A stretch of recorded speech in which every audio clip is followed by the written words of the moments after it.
What's up, Big Talk Nation? Melissa and Roger Adkins coming at you from Charlotte, North Carolina for our 4th episode of Melissa and Roger's Wildlife. We are tickled to have an opportunity to sit down with one of our favorite guitarists, Sam Bam, who we've seen tear up the stage with Faster Pussycat, Dorothy, and Budderside. Before we jump into our questions, though, we want to once again extend a huge heartfelt thank you to our buddies John and Jordan for giving us this incredible opportunity and for welcoming us into the Big Talk family. Absolutely. So we're going to begin by giving you an opportunity to introduce yourself to any of our listeners who may not be as familiar with your resume. So if you will, just state your name, instrument, how long you've been with Faster Pussycat, and the other musical projects you're currently involved with that Melissa already alluded to. My name is Tickled, and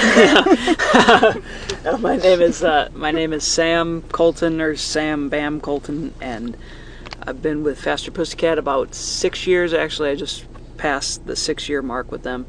Dorothy for about 5. Budderside since like 2018. So I'm not good at math right now, but I think that's 7 years.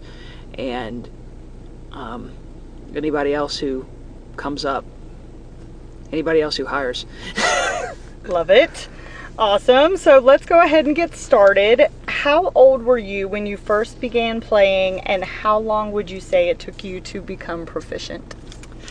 Well, I started playing when I was 10, and then kind of started gigging probably when I was like 11 or 12.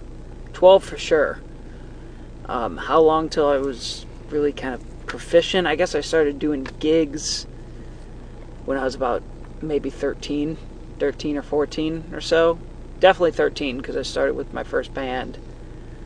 So I guess that's where it maybe kind of became proficient enough to play a set of songs.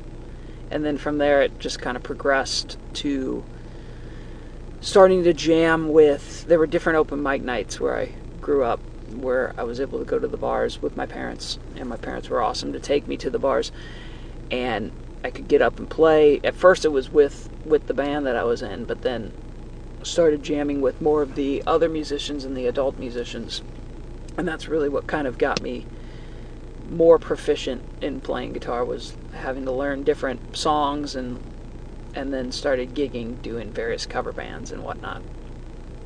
Dude, that's awesome. Who were your greatest musical influences, and what specifically made you want to be in a band? Musical influences, I guess, started with the guitar player that made me want to start playing guitar was a guy named Rafael Moreira, and he was on a TV show called Rockstar in Excess that happened 20 years ago. And that TV show, with him playing in the house band, is what made me want to start playing. So he's always been a big influence. As soon as I discovered Alice in Chains too, it just became all about Cantrell, and then Tony Iommi with Black Sabbath, and Glenn Tipton and KK Downing from Judas Priest, and a guitar player named Ed Mundell from Monster Magnet. Monster Magnet was a really influential band. What made me want to be in a band? I guess that was just kind of the vehicle for playing guitar in front of people. Was, I don't know, there wasn't really ever like I don't know if there was really ever a moment of like, oh, I want to be in a band, but it's like that was just kind of the next logical step of, I learned how to play guitar and then met some people and then kind of were like-minded somewhat on music and started jamming, and then that led to playing gigs and being a band. Beautiful. How old were you when you attended your first concert, and who did you see? I think I was 11, or I was still 10. I might have still been 10 years old. It was after that TV show, Rockstar in Excess. So, yeah, when I started playing, I guess I was 10 when I saw my first concert, because my first concert was In Excess with their new lead singer that they had found from that TV show. And that was it was in the following February, my birthday's in April, so it was right before I turned 11. Okay. Awesome. What was your favorite concert you attended, and what's the one band that you wish you had the opportunity to see? Wish I had the opportunity to see. That's okay. I'm gonna have to think about that one for a minute. Okay. Favorite that I attended. Oh, that's tough too. I don't know. There's so many favorites for so many different reasons. I'll just give you the one that sticks in my mind the most recent, because it's not like it's a concert that I attended, but I happened to be there playing with Dorothy on the tour that we just did. We did a festival in Florida called Welcome to Rockville, and we played the same day as Green Day. And a friend at the festival gave me some passes to watch Green Day at Front of House, which is by their soundboard, and that is the best sounding live band I've ever heard in my life. That show, watching from that vantage point, I've seen Green Day once. I was a kid. It was like 2009, and saw them once at Jimmy Kimmel too, because I live in Hollywood. So they would do those outside shows where they would film, the musical guests playing on their outside stage. But watching the Green Day show at Welcome to Rockville was the best sounding show I've ever seen. So that's what I'm probably going to go with my favorite. And a band that I wish I had the opportunity to see, I guess I'd say Sabbath back in the day, or I guess a band that's not really, if there's a band that's not really around anymore that I never got to see.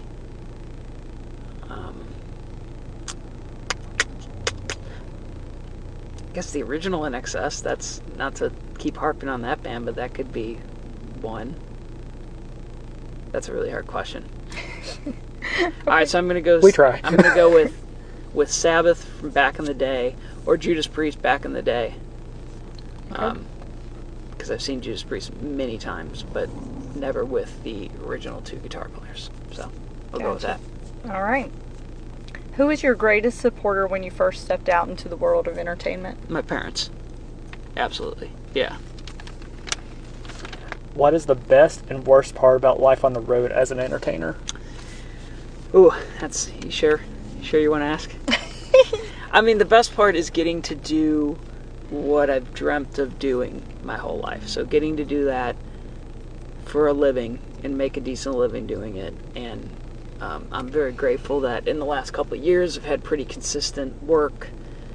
So very grateful for that. The worst part is having to leave home for a long time. We're at the beginning of July, and I've had about a total of I think it's maybe 12 days at home since the beginning of March into February. So I'm really looking forward to a little time at home. That's probably and when stuff happens, just all kinds of things happen on a daily basis, and it's trying to keep it positive, because there's always people that are really excited to see you.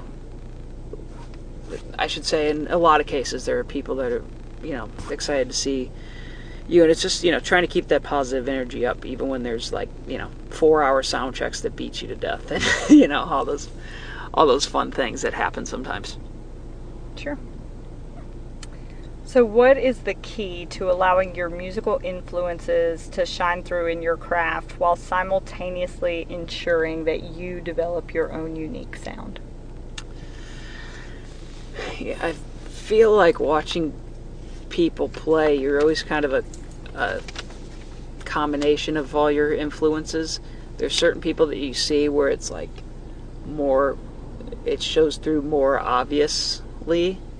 I don't know if it shows through obviously for me. I don't know. It's hard for me to look at myself in that way, but there's little things where it's oh, that guy definitely likes Jimmy Page, or oh, that guy really likes Zakk Wylde. Little things like that.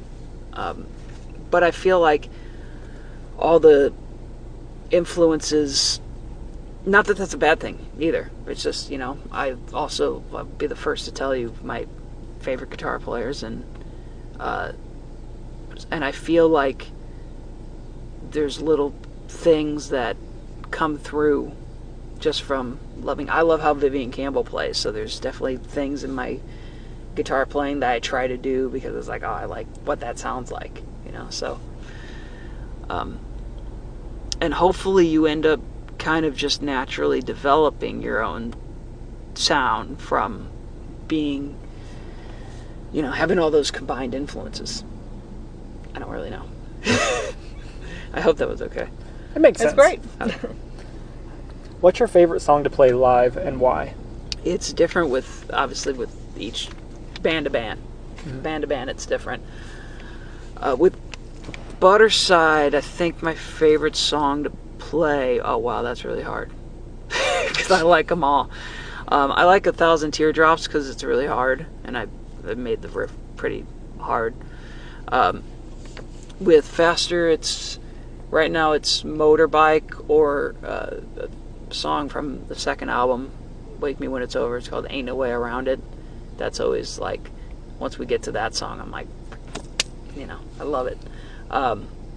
And Dorothy, it's always Down to the Bottom, or on the newer record, which I was very grateful to be able to play on. I really like playing the song Bones, and really like playing her song Tombstone Town. Yeah, so Down to the Bottom, Bones, and Tombstone Town. But really, I like the whole Dorothy set, so it's hard for me to pick. Fair enough. In any group you've been affiliated with, have there been any songs that you've played for an audience and the reaction wasn't quite what you expected? Like in terms of it being a bigger hit than anticipated, or maybe receiving an underwhelming reaction to a song you really loved performing? I don't know. When I'm on stage, I don't wear my glasses. I wear glasses normally in normal life. So I can't really see what I can't see any expressions really anyway, so I don't really know. That was a bad question for him. But as far That's why I wear the orange hat. As far as hearing yes, you're easy to spot. As far as like hearing a reaction, it just kind of depends. Some rooms are weird too, because other nights there'll be people be so loud and cheering, and then there's other nights where it's like they'll kind of cheer for a second and then it'll die down, and then it's like awkward, and it's like, okay, let's go. Chad, count off the song. And it's like waiting for him to count off the song feels like 10 minutes, even though it was 10 seconds. Yeah. What routines, tips, tricks, special secrets do you swear by to help you stay at the top of your game? Sleeping as much as possible. I don't really have any routine, like guitar routines. I don't have. Okay. I don't really. Yeah. All muscle memory at this point, huh? Basically, yeah. When I'm working towards something, I'll spend a bunch of time on it. I'll just try to listen to music, listen to the songs that I'm supposed to play as much as possible. I mean, at this point, the Dorothy and Pussycat stuff feels like so second nature that I basically, and I've tested this theory that I can go from being on tour with another band for 4 or 5 consecutive weeks and then go back to playing a Dorothy or a Pussycat set and do it without going over anything and be fine. So that's incredible. That's a theory that I tested about a couple months ago, and luckily it went fine, but it was a little bit of a science experiment. Gotcha. What is the secret to becoming fully comfortable and confident in front of an audience? I still don't know. Still trying to figure it out.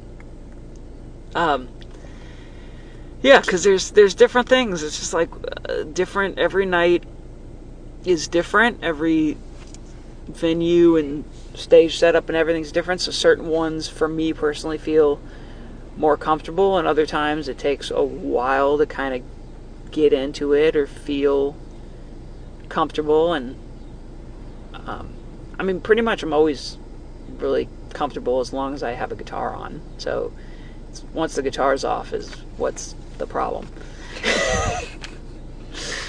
Gotcha. Have you played any locations or venues that particularly stood out to you and became a favorite, or do they all more or less just blur together now? No, I remember a lot of things. There's definitely, in the U.S., there's venues like the Machine Shop that just stand out as killer, just because the people that work at that place care so much. And then there's other places that you roll in where you just feel like people just don't really care. Not to name any names or any places. I can't even really think of any right off the top of my head, but definitely like the Machine Shop is really, really cool. Getting to play the London Apollo was pretty incredible. Getting to play New York City anytime makes me really excited. Playing Seattle anytime makes me really excited. Playing at home in LA or in St. Louis pretty much anytime gets me excited also. Love it. What would you say are the most crucial components that go into a song that elicit an emotional response that's felt rather than something that's just simply heard? I guess definitely the lyrics are probably the most important thing, even though for me also it's like the music and the melody of things. For me it's just always, I'm attracted to a riff, I guess, first. Mm-hmm. That's what really draws me in with anything that I'm listening to.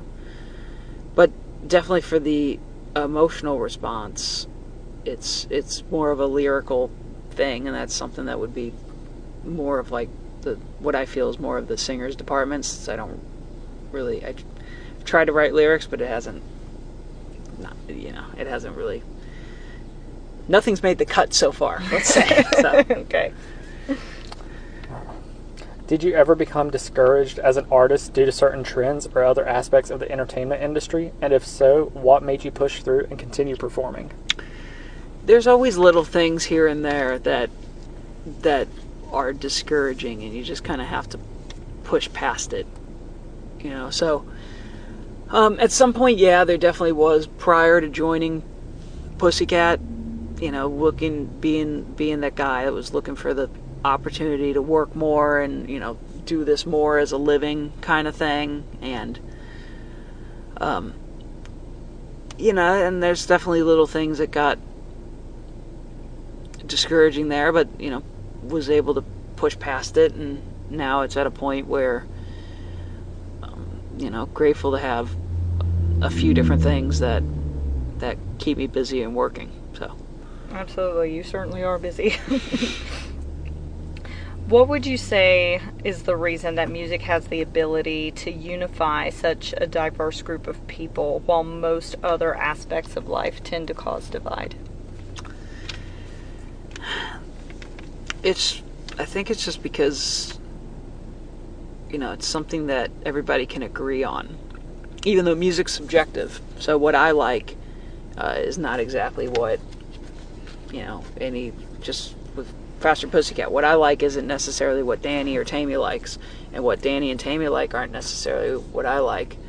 But there's always kind of things that you can find and appreciate about other people's tastes and stuff. So there's obviously, you can argue about anything, but I think that's kind of the big thing, is that there's something that you can probably find or connect with in some way.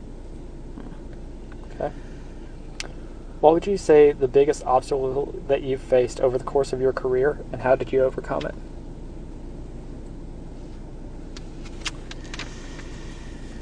Biggest obstacle is probably just figuring out how to be in two places at once. That's probably I don't know, I'm sure there was more kind of like early on and whatnot, but just what's coming to me just right off where my head went to the question first is just like figuring out little obstacles like that, like, oh, I need to play a Dorothy show, but Pussycat's playing, or I, like having to figure out how to shift the schedule and make the schedules work. Fair enough. Yeah. So this is going to sound kind of like a odd question, but it's made for some funny stories in our previous interviews. Have you ever been injured on stage? No, I broke my finger once before. I was moving, and I broke my finger before a 6-week Dorothy tour. And with Dorothy, most of the time, there's been times where there's been a second guitar player, but 98% of the time since I've been with her, I'm the only guitar player. And so I broke my middle finger on my left hand, which is the hand that I play the guitar with. And with Dorothy, I have to solo a lot. And I really had a hard time doing that without being able to use my middle finger. So that was really That's the only time I've been injured. I mean, I've fallen on stage too, a couple times. There's one time where on this tour, I went back to. I feel bad. I'm always hard on Chad. I went back to ask Chad like what happened on something, and then I like tripped up the drum riser, and I almost fell, but I didn't. But I turned around just like, oh, did anybody see that? I don't think so. Great. What's your proudest moment as an artist?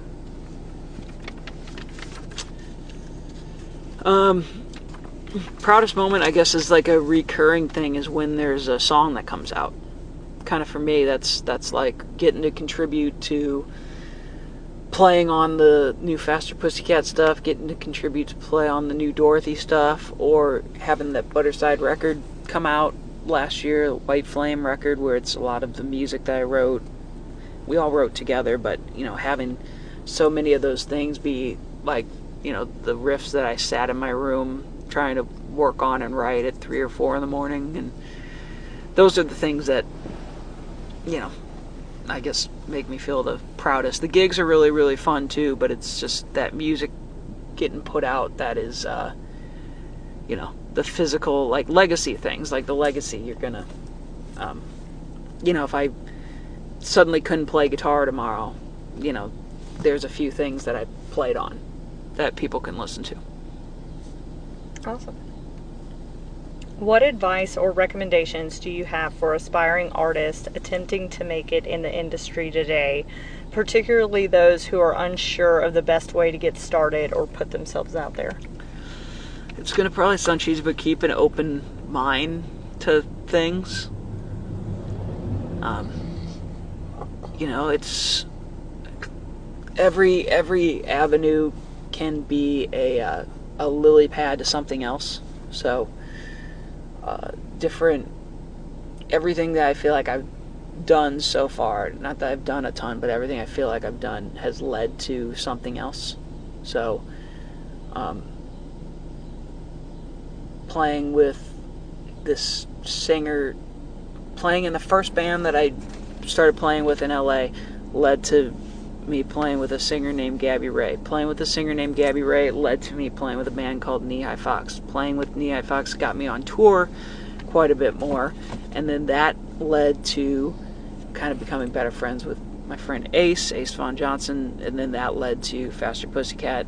Ace and Faster Pussycat also kind of, and playing with another friend, Elliot, led to Dorothy. Dorothy and some other things led to other things, so just anything can be a lily pad to something else. And then also for anybody kind of starting to play, I think it's really important to learn the stuff that you like to play and learn other stuff that you don't like to play, and learn things that are different styles, because you can pick stuff up from all kinds of music. Okay, very cool. Yeah. What is one thing about your bands that you would like more of your fans to know?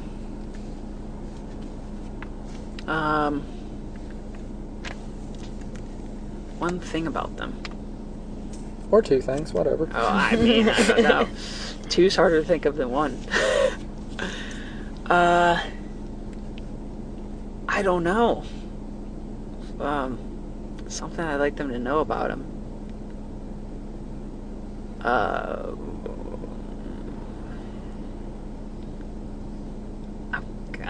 Are they fun to hang out with on the road? Different situations. Dorothy, I have a really great time hanging with all the guys, and her as well on the road. The hang is really, really cool.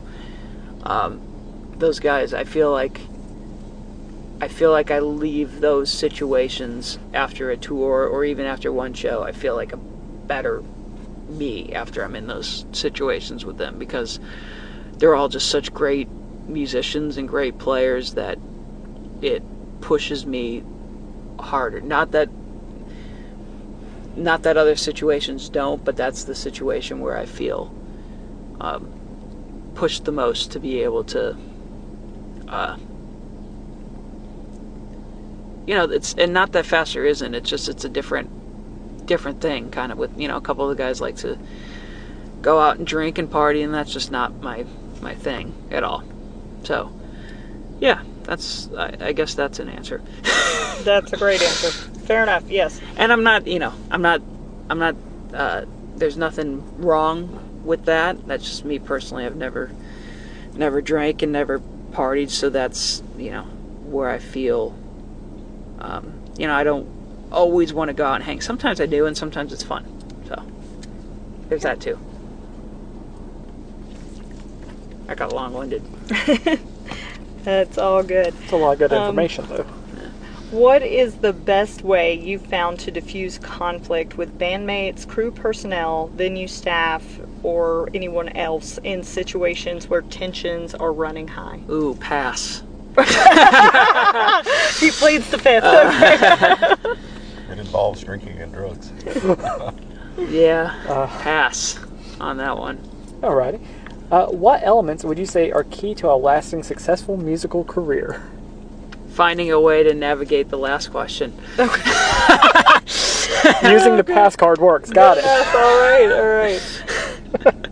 Okay, so I'm going to say specifically for Faster Pussycat, since we're at a Faster Pussycat show this evening, but you can also answer for Budderside and Dorothy as well. But who is the biggest joker or prankster of the bunch? Danny with Faster Pussycat. With Dorothy, it's Elliot.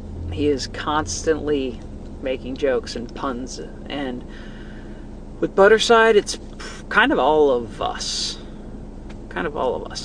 Okay. Yeah.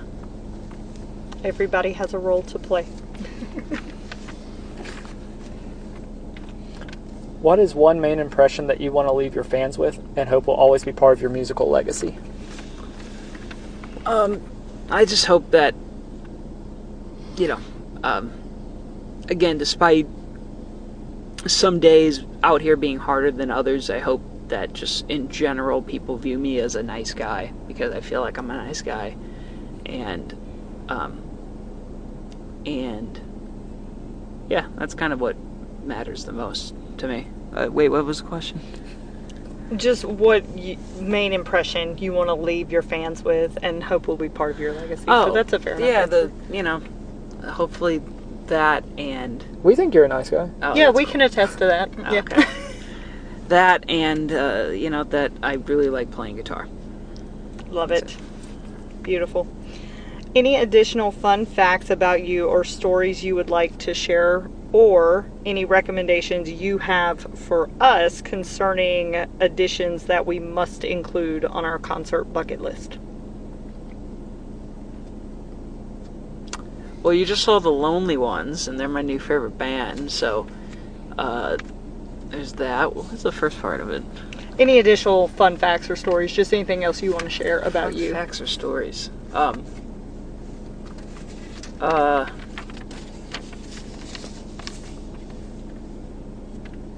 going to think of one at like 4 o'clock in the morning tonight, and it's going to wake me up, and I'm not going to be able to go back to sleep. I was awake, actually. I woke up at 4:30 in the morning last night thinking about the guitar that I just bought a couple days ago, because I bought this guitar, and it's a white Les Paul Custom, and I've been looking for one for a while, and I really, really dig this guitar.